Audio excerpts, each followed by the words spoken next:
Okay, so now we're going to look at this cool blues in G. All of the voicings, the way the chords move, the reason I chose G is so that you can take the same thing and just move it down a whole step. And I wanted to keep everything consistent so that you could use the same chord shapes in the same order and hopefully not just memorize, oh, I moved this down 2, this up 3, but to start targeting these notes again. So if this is A7 with a G in the bass, this is G7 with an F in the bass. So I relate everything the same way that I talked about in the last lesson. I'm looking for that note, that note. Now, this next chord, I'm looking for my C. It's right there. My flat 7's on top. So remember, this is our C. Flat 7 on top. We can break that chord down like this. That low note of the C, if this is a C, this is a G. Well, there's my root for my G7. Same note. That note has a different function in a different chord. In the C7, it's the 5th of the chord. That's why this sounds pretty great when it resolves. Because now that G is functioning, it's as a root note. So it's same note, different function. And I take this G, and I look for it right here. That's another way to play G7. I'm at bar 4. So now I've got the 3rd in the bass. A B note.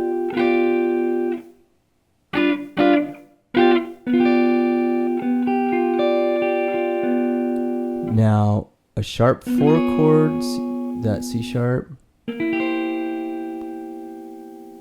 down to C7. So the next part of it's all the same. I'm looking for that C.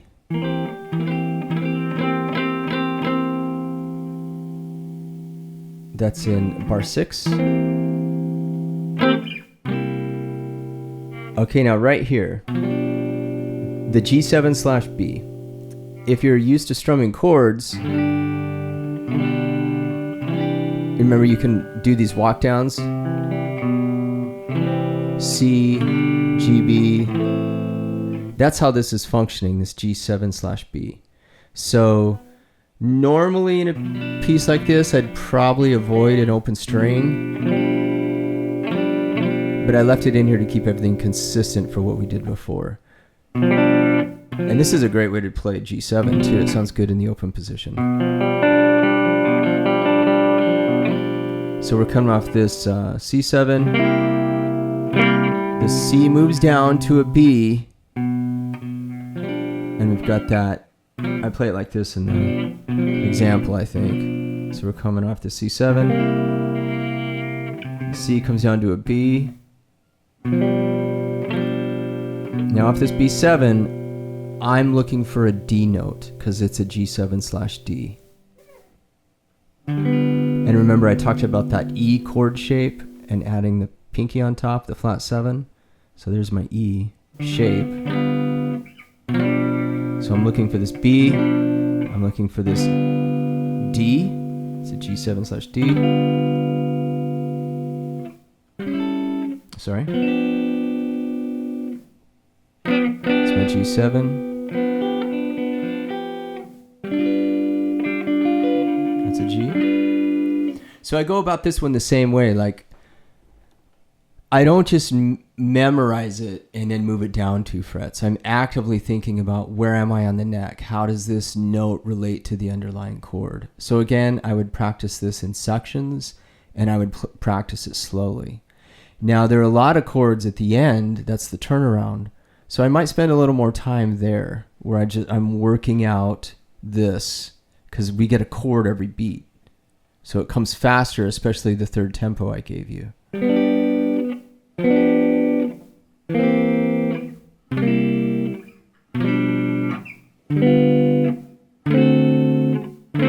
Right?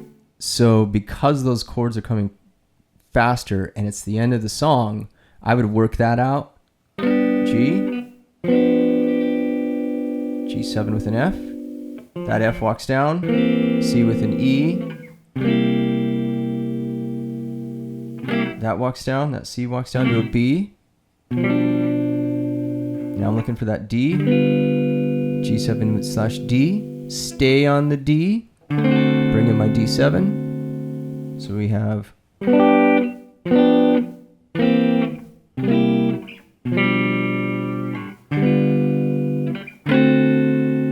then our last chord.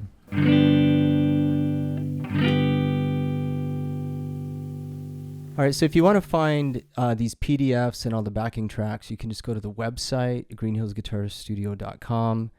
Sign up for our newsletter. We send out a newsletter every week with a bunch of tips, lesson ideas, kind of special offers, things that don't always hit the website but wind up in our newsletter. So that's a really good resource. So sign up for our newsletter, and I can get you these PDFs and the backing tracks as well. And then also check out our new content library that we just launched. All of this stuff will be located on the in the library as well.